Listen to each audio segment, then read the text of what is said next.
Hello guys, আজকে তো একটা মজার খাবার রান্না করছি, সেটা আমি খাই না। রান্না করতেছি মজা করে, খাবে হলো আমার মেয়ে আর আমার জামাই। বাবা মেয়ের পছন্দের খাবার, সে বলে এগুলো গরু মাংস তো মজা।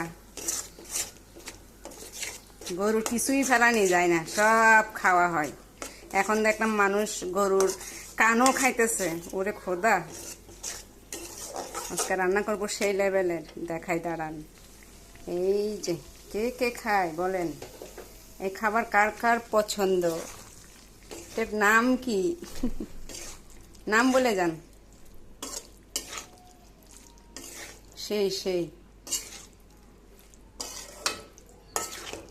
আমার স্বামী আর আমার কন্যা খাবে, ছেলে খায় না।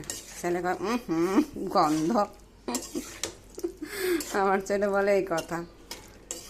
আরে বড় হলে ঠিকই খাবে, সবাই খাইব, আবার বাদ যাবে নাকি?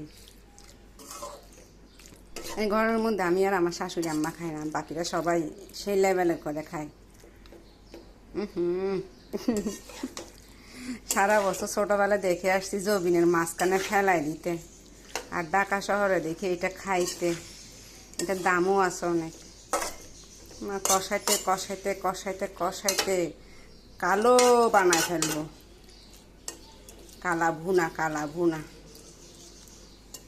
কে কে খান, কার কার পছন্দ বলবেন।